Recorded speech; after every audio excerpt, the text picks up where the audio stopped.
Thanks very much for joining us, Hikaru. No problem. Glad to be here. You look tired. Marathon analysis session with Lubo.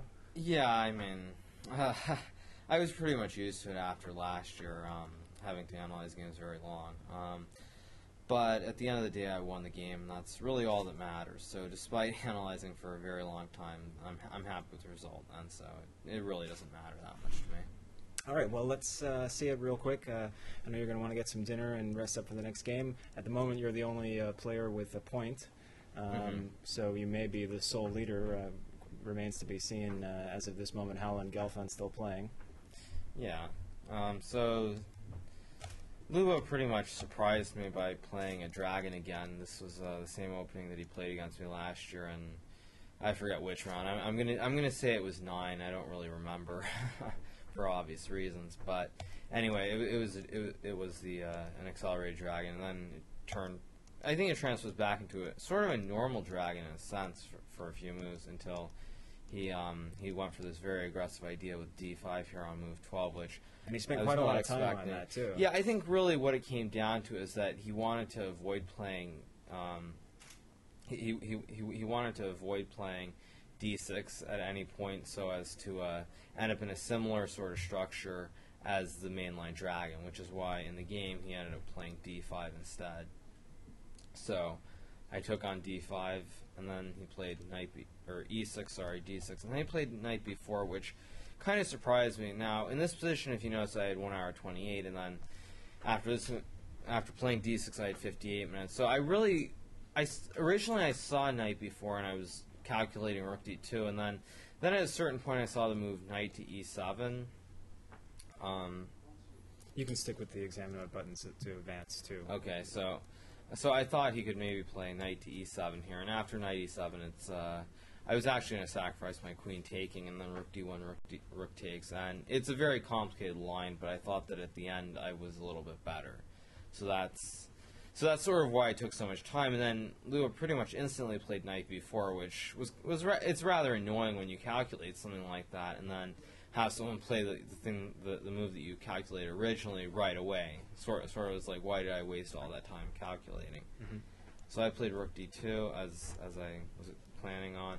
Then here Lubo played E takes, which kind of surprised me. I was expecting him to actually play knight takes D5, but he took with the pawn, and I thought right around here I was slightly better because the pawn structure is more favorable, especially with the isolated D pawn on D5 here. However, the tide pretty much changed in a hurry, simply due to the fact that I had to rearrange my pieces and then come up with a plan. So at this point, after playing rook D1 and bishop G1, I thought that I was all right here. I didn't think I was better, but I thought I wasn't worse at least.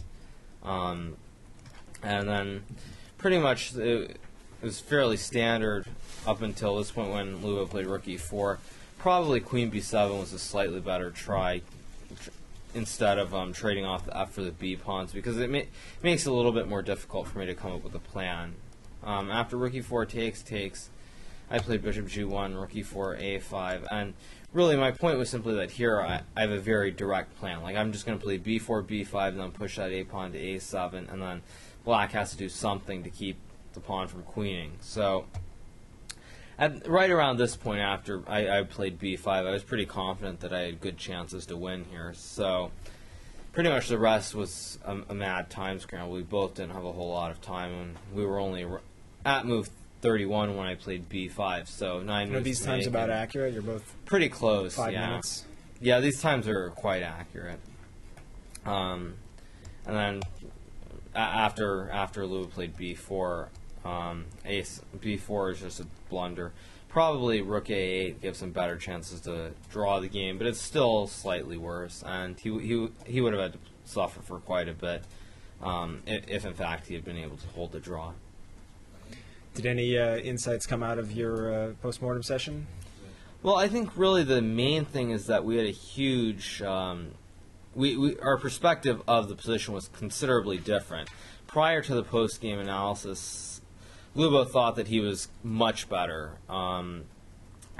after we started developing our pieces, even when he had that isolated pawn d5, whereas I thought it was roughly equal. Maybe he was marginally better. So we didn't necessarily agree on that. But by the end, Lubo had come around more or less to the conclusion that it was definitely better for him, but it wasn't quite as easy as he originally thought it was. Mm-hmm.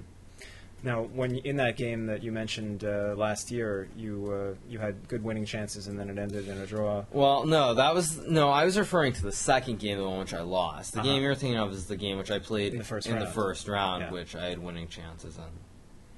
And just given that we have the same pairings, I don't know, did you think about that at all going into this game or at some point during the game? No, I think one of the great things, I mean, I'm a bit surprised I'm going to say this, but one of the great things about getting so sick and having such a horrible tournament is that Last year, as last year, is that I don't actually remember it all completely. I think in some ways I've blocked it out, so pretty much I vaguely remember the games, but it's not something that's on my mind, and because of that I just went in and tried to play a good game today.